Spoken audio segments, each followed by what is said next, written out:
I've seen over the past decades teaching probably hundreds, maybe thousands of women post mastectomy and post the events that usually will be leading towards that procedure.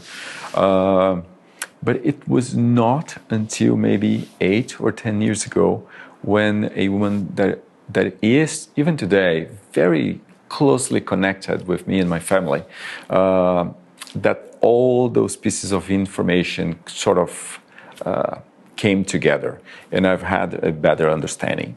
She went through the whole process, diagnosis, mastectomies, and then even deeper surgeries, because the tumor was actually branching out to different areas. So lots of soft tissue were removed as well. So she was talking to me after maybe a few months after finishing everything, surgeries, chemo, everything was done.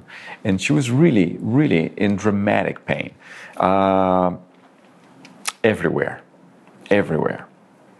And I've asked if she wanted to try something else, something different. And then at that moment, I saw the connection between all the different people I've seen over the years and all the similarities, the patterns that I was already recognizing, but they were not conscious to me, at least at the time. When I've worked with her, everything came together, and I really saw that particular trauma taking over the whole shoulder girdle. So most of her pain was upper back, deep shoulder pain, and neck pain. I totally understood none of those issues were just biomechanical, just shoulder girdle issues. They were absolutely connected to the mastectomy and the other surgeries. So we've started developing a little sequence for her to work with on her own. Very simple work, but work that you guys have never seen in our teaching rooms because it's very specific. Long story short, the pain totally dissipated in a few months. She's still practicing a few times a week, the same sequence, and she's still pain-free nowadays. After that event, I felt more confident to work more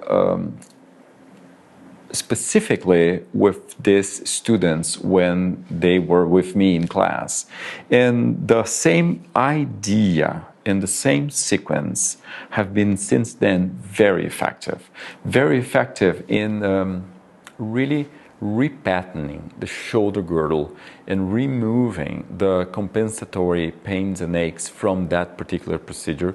And those pains and aches are sometimes very aggressive, very intense.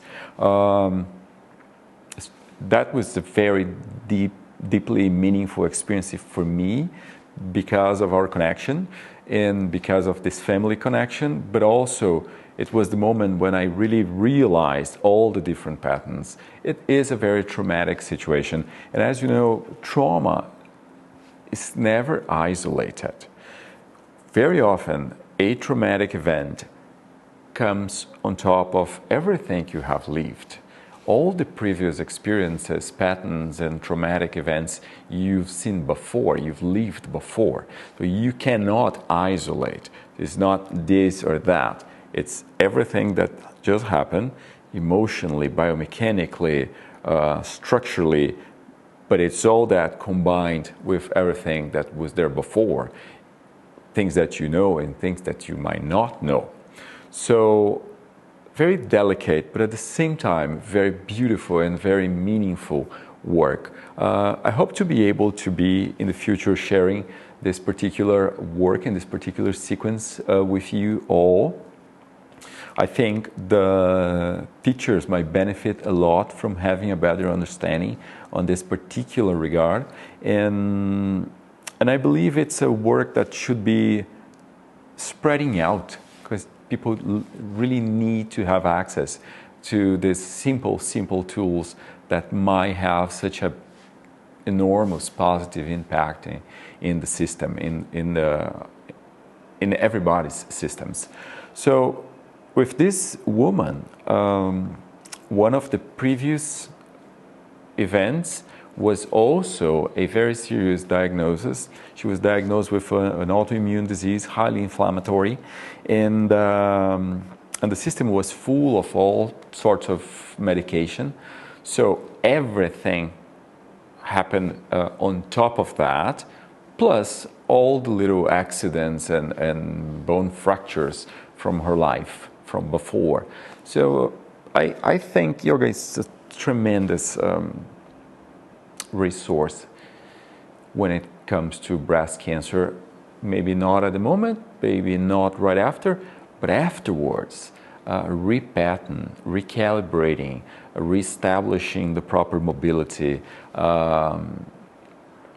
creating more healthy compensatory patterns throughout the system.